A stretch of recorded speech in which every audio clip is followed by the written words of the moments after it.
So, he does have the constant companion of Cortana. How do you guys think she's developed over the series? She has yet to develop clothes.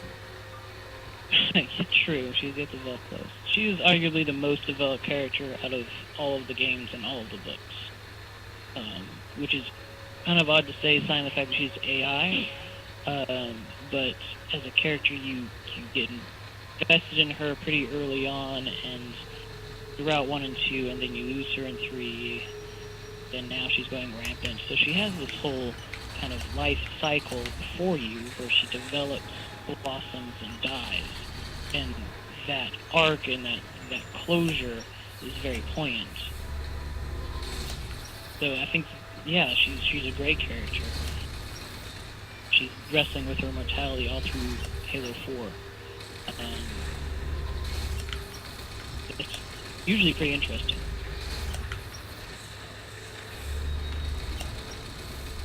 I mean, I think you touched on this a little bit, but I really find it very interesting that she is the most developed character, even though she is essentially just a tool with a personality.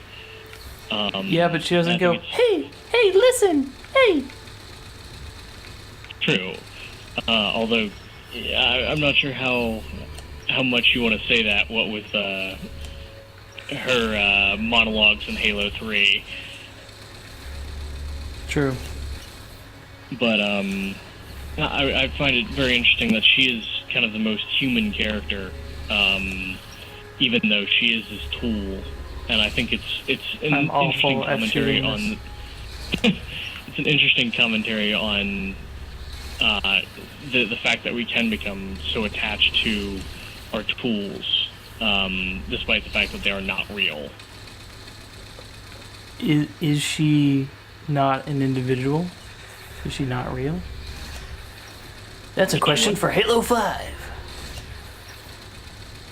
Man, I suck at shooting this thing. I think that's one of the meta themes of Halo 4 is how do you define humanity? We say that Master Chief is human, yet he doesn't act the way that normal humans do. And we say that Cortana is completely an AI, and yet she is more relatable, sociable, and we can connect with her more easily in some ways than Master Chief. So that's one of the meta themes of Halo 4. It's an existential kind of question, blurring the lines of humanity and machine.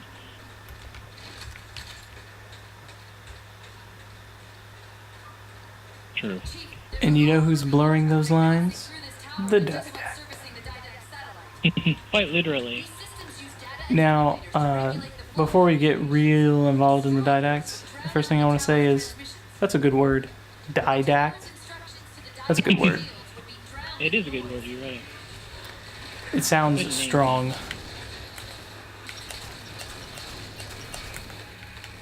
Well, I'd also like to kind of point out that, you don't really have that many other major characters in this, like you had Keyes in the first game. You get Del Rio in and we don't have the Arbiter, which is interesting. Yeah, and we don't have the Arbiter.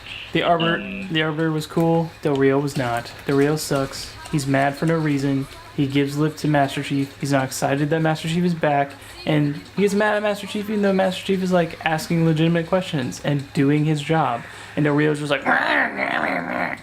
And, Yep. Sarah Palmer, follows Del Rio's example. Just being a jerk. True. And I think compared to those two, Lasky comes off as a much better character. And we discussed that a little bit more in the Spartan Ops video. But back to the Didact. I think that the Didact comes off as a shock to players of Halo if they have not read the Forerunner saga, which really sets up the Didact. And if you read all 3 books, he makes a lot of sense for why he's doing what he's doing. But I think it's a much larger leap. I unleashed this guy from what looks like a prison, and now he's trying to convert all of us into robots for what purpose? What? What? And so if you don't read the books, it's just like, where's this coming from? Yeah. It doesn't make a lot of sense for new fans or new players. There's a clear disconnect between motivations. Like, there's obviously conflict, but we don't understand necessarily why the Didact is doing what it's doing. So that's from a storytelling perspective, that's a real misstep. Whereas with the Arbiter, they made that crystal clear, like his motivations, what he wants, how he's getting there, etc. And same with Master Chief. But with the Didact, it just seems kind of a left field. True. I really don't like that, because I like the character of the Didact from the books, and his development and motivations are very clear. It's just that it falls apart in campaign, and that's a real misstep. True. I think and I think Halo has always had a bit of a problem with this, in that they don't really explain too much of the motivations behind your enemies. You don't really get that much with the Covenant in the first couple of games. Well, in the first game, at the very least. You get a lot more of it with the second game. But in this one, the Didact just kind of shows up. You really have no kind of introduction to him before this, except for in the books. You have no prior information about him. And so he comes off as very abrupt.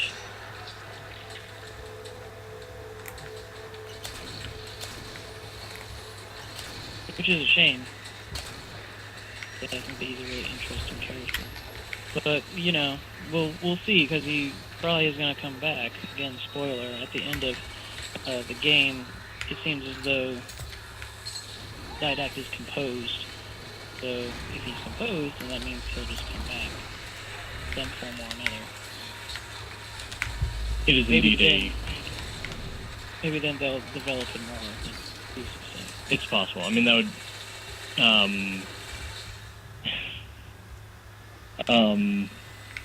it would definitely feed into their kind of continuity that they've been going on with, as far as, introduce the enemies in one game and then explain them in the next.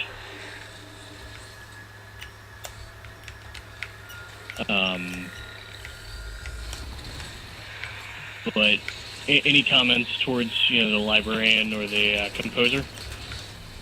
I think the librarian again is a great character. They don't spend enough time with her to really say who she is and what she's doing. Same problem with the Didact they have with the librarian. The composer again, he's composing humanity. What the hell does that mean? Success. Composing them into what? Well, it's inferred that he's composing them into Prometheans. And it's confirmed Spartan Ops, but it's not confirmed. Right, it's confirmed, but it's not. Right, in campaign, they don't make a clear visual or dialogue distinction. They make that obvious, kind of beat me over the head with that idea. And we don't understand why he's doing it. We just understand that he's doing it. Sure. Just kind of happens. His motivations are not given all that much. And even with the the things that you find, the consoles,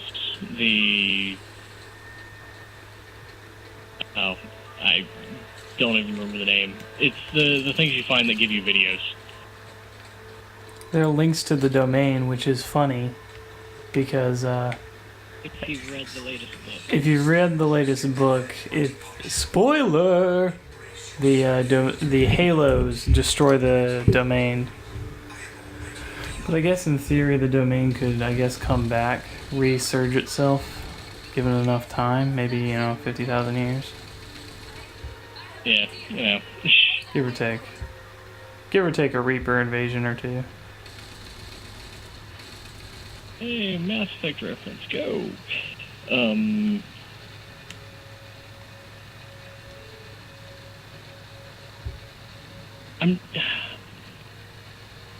I find the direction that they're going with this very interesting. I kind of, when I first heard Radiant's Odyssey, prediction. I really liked it. I did found too. that- I was totally in that camp. I'm like, this will be awesome. And then they were like, nope, we're not doing that.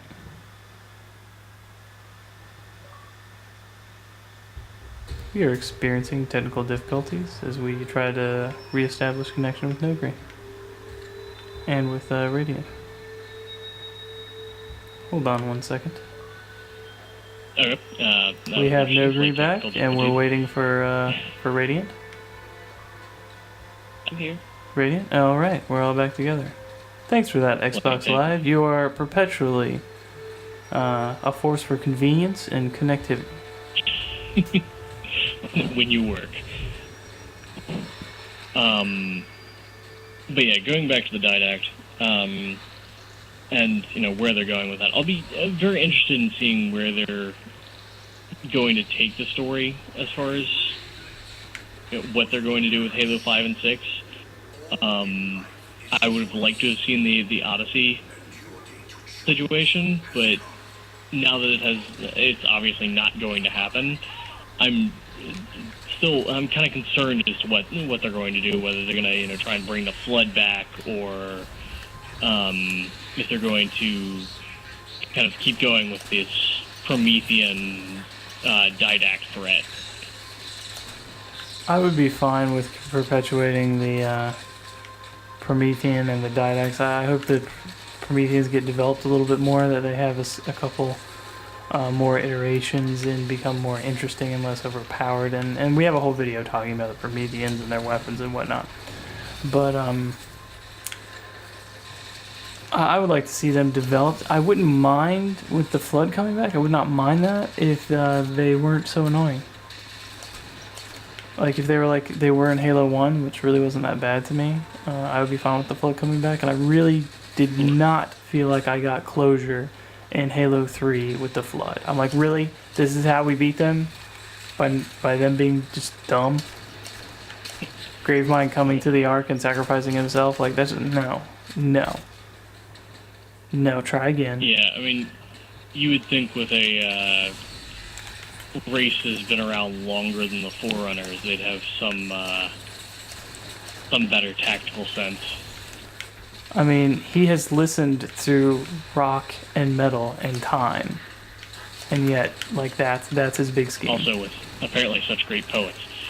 I mean, I'm going to give the award for best dialogue to Gravemind of Halo 2. And then, worst dialogue? Yeah, indeed. Gravemind of Halo 3.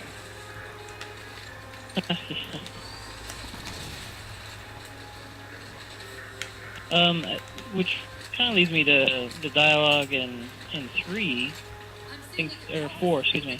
I think that in Halo 4 the dialogue is pretty good. The writing is good. When the Didact speaks, he speaks clearly and poetically, reminiscent of Gravemind, but not as... When the Didact speaks, you literally. shall listen. But I think that the writing is pretty good. It's just I have stumbling blocks with the story and the plot. I think that the voice acting is well done. So I think, and the sounds are good. There's a lot to love in Halo 4 from a technical aspect. Since you mentioned the plot, let's talk a little bit about the ending. Spoiler! If you haven't figured that one out already. Giving everyone the opportunity to leave if you don't want to hear the ending, and have somehow managed not to have it spoiled already. But you do have this kind of big boss fight with the Didact, which isn't really much of a boss fight. I mean, you kill a lot of... You kill a lot of minions, and then he force powers you, and then you're like, oh, I'm getting my butt kicked. Alright, better, And then it goes into QuickTime events, which is a first for Halo. True. Yeah, it threw me off. I don't like the influence of Call of Duty on Halo, like with that first segment in Forward Unto Dawn, where you have to climb up the thing, and then there's the elite in your face. I did not like any of that. And the final pulse grenade stick. I did not like that. Halo, you, of all things, do not need to be Call of Duty. Indeed. I also dislike the fact that the didact just goes out really, really easily. It's not, like, it's very anticlimactic and kind of just belies the fact that he's this dangerous enemy. Yeah. It just comes off as, oh yeah, I can just stick him with a grenade. You know, no big deal. Why didn't anyone think of this earlier? It does have some throwback to Halo 2 with the boss fight. Obviously not quite as difficult or even rewarding. Man, we are. If you haven't been able to tell, we are awesome at this game. We're all playing at our top skill level. We're not. We're actually all good at this game, but it's kind of hard to have these deep discussions and like really focus on gameplay. Yeah, that's right. I made an excuse. You make a TV show and play super awesome while you're playing. You know, talk while you're playing. Anyway. Well, I'm spending half my time looking down at a computer here. So, but yeah, it's ending. Kind of a throwback to Halo 2. Some similarities. Nothing, ridiculously similar. You're not shooting somebody's shield off or waiting for an AI to shoot another AI shield off and then frantically trying to go and kill him. At least there wasn't another Warthog drive-through. God, I really didn't like that in 3. It was fine in 1 because you didn't know what you were doing, but in 3 it was like, really, y'all? Really? It just bit me right out of shape. You kind of get that earlier in the game, though, with the Warthog drive. Not the Warthog, but the Ghost drive. The Ghost section. Ugh. I didn't mind that because that wasn't like an ending type thing. It was the end of that level, but it wasn't like the end of the campaign. I didn't really mind that. I didn't like it because you can't do it with Iron-On in co-op because it's not designed for co-op, and I feel like a lot of the campaign is not designed for co-op. And then people, I know someone is gonna say, "Well, that's what Spartan Nazis were." Yeah, well, Halo has had a co-op campaign since Halo 1, so you can shut it, sir or ma'am. Okay, and because Spartan Ops is designed so well. Anyway. Indeed. Listen to our rants on that. You'll get it. But overall, I feel like Halo 4 has a decent ending. It did not leave me without resolution, where Halo 2 kind of did. But it was a middle game, so I guess I can't rag it too hard for that. I mean, you do get a lot of kind of the struggle for identity with the Master Chief, especially with Cortana gone. Kind of trying to figure out who he is after so long in combat.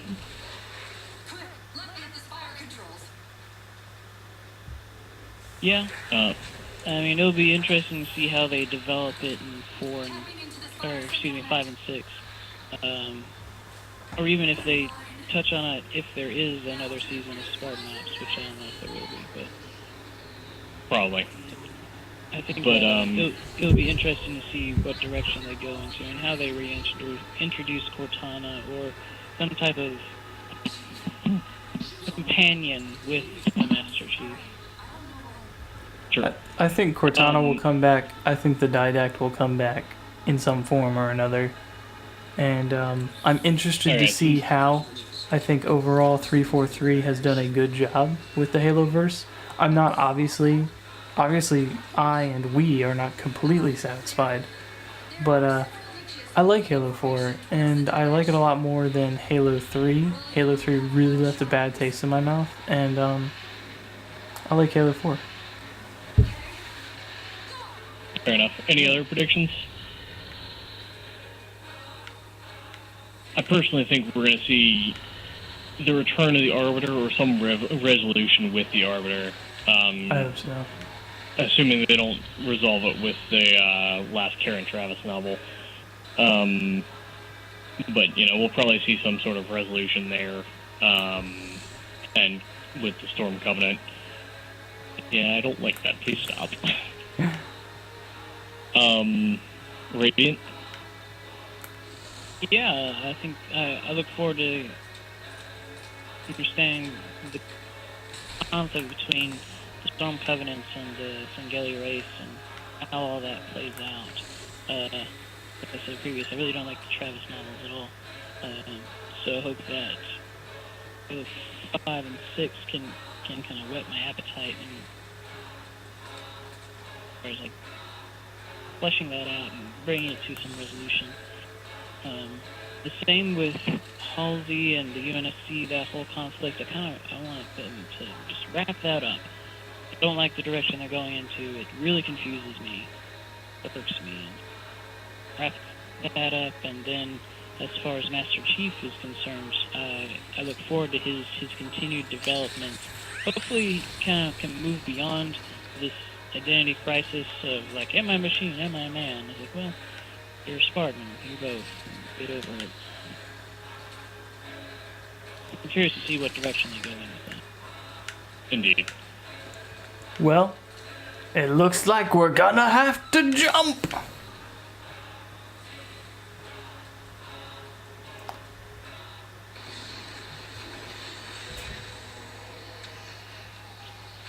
I'd like to thank all the Briefcakes for sticking with us this first season. Appreciate you spending the time to check out our videos and read our blog and just hang out with us and spend your time with us. I just want to really appreciate it. And all your comments and everything. Thank you for your time. Look forward to hanging out with you again in season 2.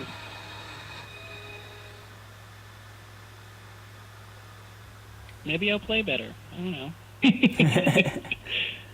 Well, I mean, I don't think any of us played really great that time around.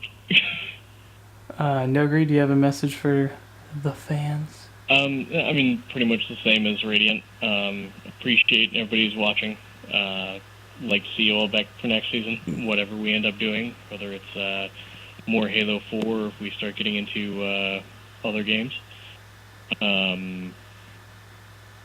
Like everyone to check out our blog and subscribe to our YouTube channel. Yeah, and I want to thank everyone that has watched the show and helped support the show. And also tune in to listen to Lucky Fox's rant about ODSTs.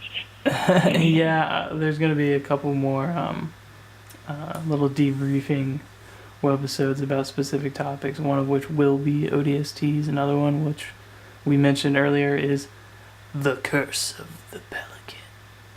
But yeah, I'm glad that debriefing has got as many views as it does have, and we're gonna try and get some more. So thanks again, everybody. I guess you won't necessarily find us here next week, but we will be back. And please leave some comments below. Please subscribe to make sure you get a heads up when we do return. And I look forward to having all y'all listen to me talk about a video game again. So for all of us here at Debriefing, I'm Lucky Fox Zero, signing off.